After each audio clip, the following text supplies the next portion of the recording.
Today, we begin our journey in one of the harshest places on Earth, the Kubuqi Desert in China.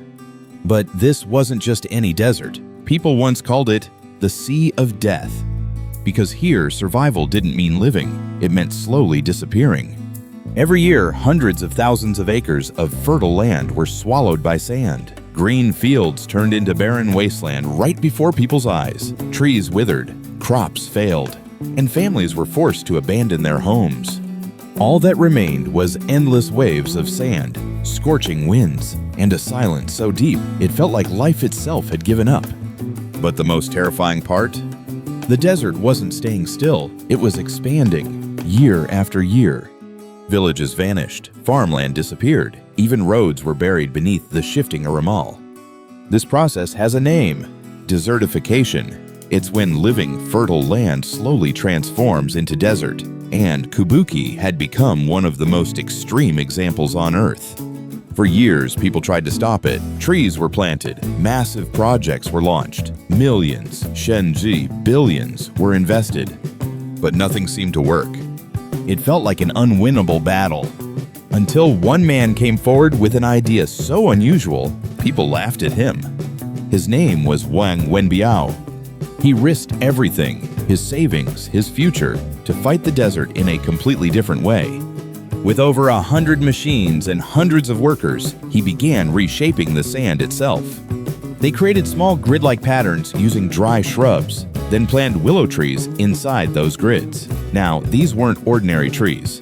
Willow trees can send their roots deep underground to find water where nothing else can survive. But even that wasn't enough. So Wang used a simple but brilliant idea. He surrounded the plants with barriers made of shrubs, protecting them from direct wind and helping the soil retain moisture. At first, nothing changed. People kept laughing, calling it impossible. But he didn't stop.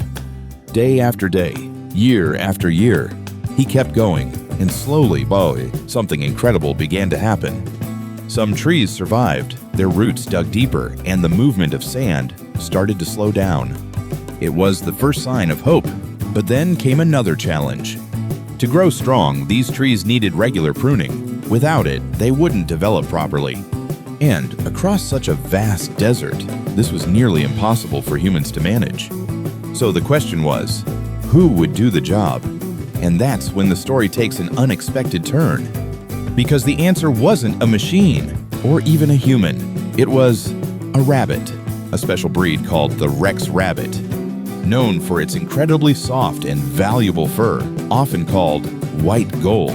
One rabbit could generate significant profit, but that's not what made them special.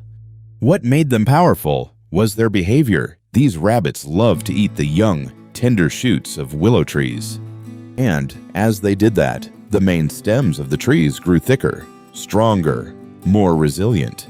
In other words, the rabbits were doing the exact job humans couldn't, naturally, effortlessly, and that wasn't all.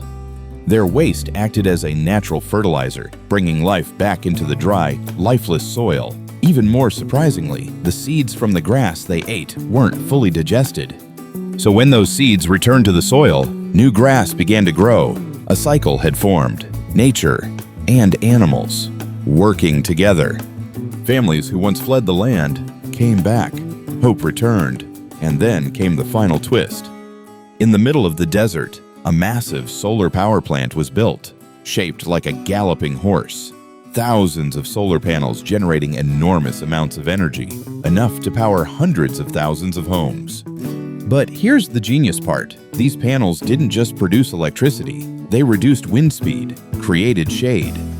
And under that shade, grass began to grow again. Animals returned, ecosystems formed, technology and nature working side by side. Today, this model is being studied and replicated in countries around the world. And the biggest lesson from this story: people will doubt you, they might even laugh at you. But if you truly believe in what you're doing, keep going. Because every great idea once sounded crazy. The choice is yours.